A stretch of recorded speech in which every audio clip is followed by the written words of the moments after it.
Unser letzter Ausflugstag auf Malta führt uns wiederum per Linienbusverbindung in das westliche Zentrum der Insel. Hier befinden sich zwei der bedeutendsten touristischen Ziele Maltas, die beiden benachbarten Städte Rabat und Mdina. Letztere ist eine der früheren Hauptstädte der Insel und zeichnet sich durch ein geschlossenes mittelalterliches Ortsbild aus. Wir nähern uns dem Städtchen Mdina über das einzige Tor, das den Durchgang durch die massive, komplett erhaltene Festungsmauer erlaubt.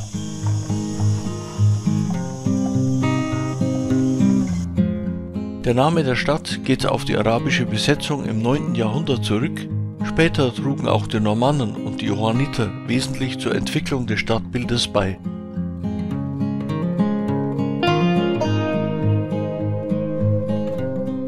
Mit dem St. Paul's Square erreichen wir den zentralen Stadtplatz, der von der gleichnamigen Kathedrale dominiert wird.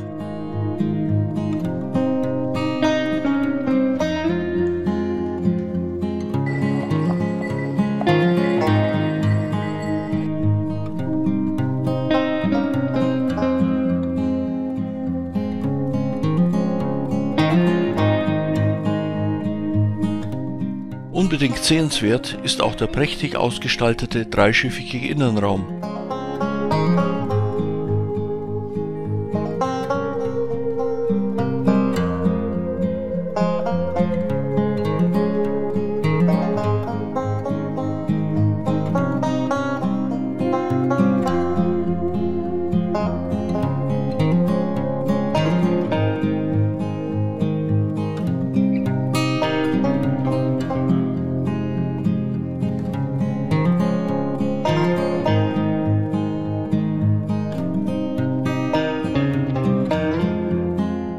Einige der kleinen Restaurants in den alten Gemäuern offerieren nicht nur eine urige Atmosphäre, sondern auch wunderbare Aussichtsmöglichkeiten auf das Umland.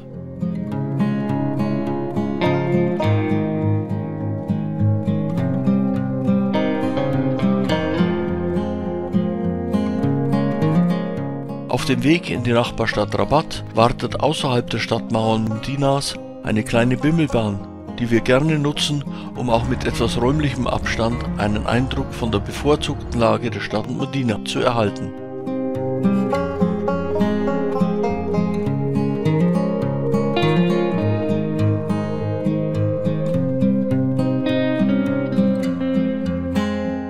Nach der Rückkehr zum Ausgangspunkt besuchen wir das Museum Domus Romana, ein ehemaliges römisches Wohnhaus aus dem 1. Jahrhundert mit besonders gut erhaltenen Mosaiken.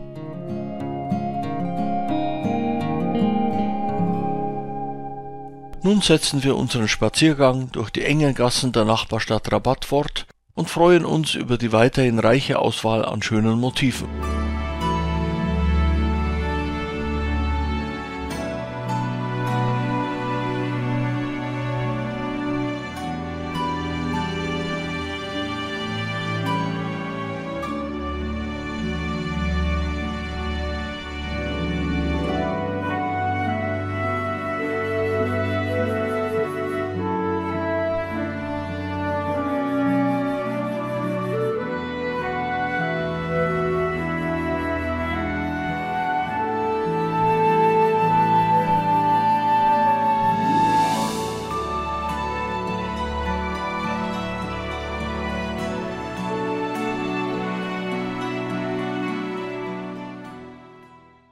Auf dem zentralen Platz der Kirche St. Paul halten wir uns nicht allzu lange auf, denn das Hauptziel unseres Besuchs sind vielmehr die gleichnamigen Katakomben.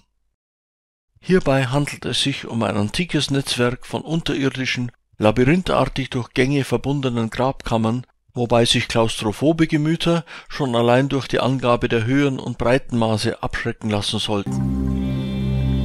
Wir wagen jedoch den etwas beklemmenden Gang durch die Unterwelt.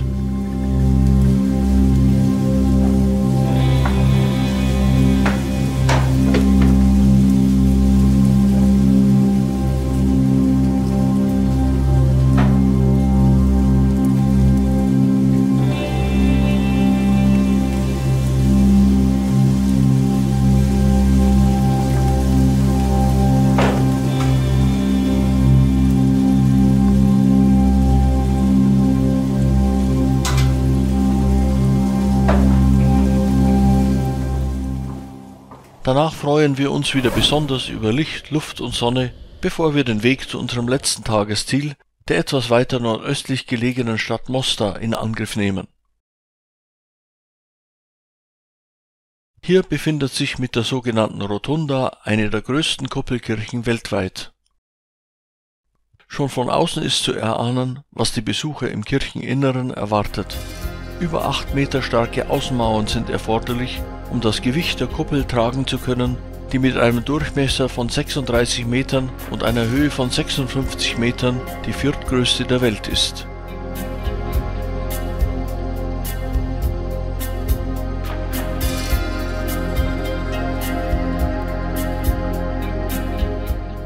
Beeindruckt verlassen wir das markante Bauwerk und machen uns letztmals auf den Rückweg zu unserem Hotel im Stadtteil St. Julians. Am Abend erleben wir dort passend zum Abschied nach einem erlebnisreichen Aufenthalt auf Malta noch ein stimmungsvolles Feuerwerk.